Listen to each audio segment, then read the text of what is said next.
Good morning. My name is Aika Lorraine Uy. Nandito ako ngayon para i-explain sa inyo yung difference ng one account versus three accounts. Before that, share ko muna sa inyo yung income ko dito weekly. Okay? Kita ba? Start tayo sa May 3. Latest na lang. May 3, 2013, BDO ang bank natin. So, Aika Lorraine R. Uy, check nyan. Amount nyan is 27,737. 1 week yan. After a week, 7 days, 56,749.50. Dagdagan mo 7 days, May 17, 72,219. 1 week income. Dagdagan mo ulit ng 7 days, May 24, 69,950. After a week, May 31, 83,577.50. Dagdagan mo 7 days, June 7, 114,112.50 cents. 7 days, 88,100 pesos. Dagdagan mo 7 days, June 21, 101,583 pesos. Dagdagan mo 7 days, June 28, 89,400 pesos. 7 days ulit, July 5, 164,162. 7 days, July 12, 64,806.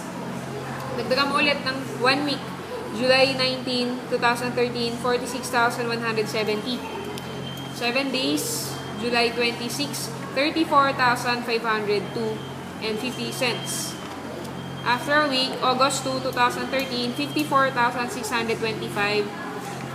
Dagdagan mo 7 days, August 9, 2013. Total niyan, 38,682. Pag tinotal niyo po yun all in all, 3 months, 1.1 million. Ngayon, syempre, may sikreto yan. Hindi naman basta-basta na, di ba? May sikreto yan, di-discuss ko sa inyo ngayon. Ganito siya. Simple lang to. Compare natin kapag naka 1 account ka lang or naka 3 accounts ka. 899 per account. Ilalabas mo dito, times 3, syempre, more or less, 28,000 yan. Pag isang account ka, lalabas mo 899. Okay, compare natin. For example, may pumasok na 20 na tao sa'yo. Pag 1 account ka lang, syempre yung 20 na tao, hahatiin mo yan para pumares ka 10-10. Tama? Magpe-pair yan, ilan yan? 10 pairs. Pag pumares yan, 1-5 isa, ilan yung pairing mo? Ilan yung kikitain mo? 15,000. Take note, kapag naka 1 account ka, sa 20 tao, kikita ka ng 15,000. Compare naman natin kapag naka 3 accounts ka. Pag naka 3 accounts ka, syempre yung 20 na tao, di-distribute mo yan, 5 dito, 5 dyan, 5 dyan, 5 dyan. Ikaw to, may left and right yan. Left and right niyan, magpa-pair 5 plus 5, ilan po? 10. Di ba ikaw din to, second account, may sariling left and right yan. Ilan ulit yan? Another 5. Ikaw ulit to, third account mo, may sariling left and right yan. Another 5. So, total pairs mo, 20. Times 1, 5. Magkano kikitain mo? 30,000 po.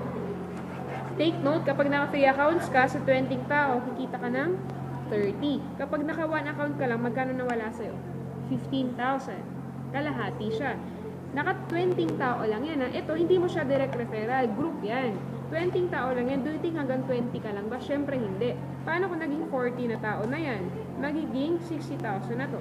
Paano kung dumating time 60 na tao na yan? Magiging 90,000 to.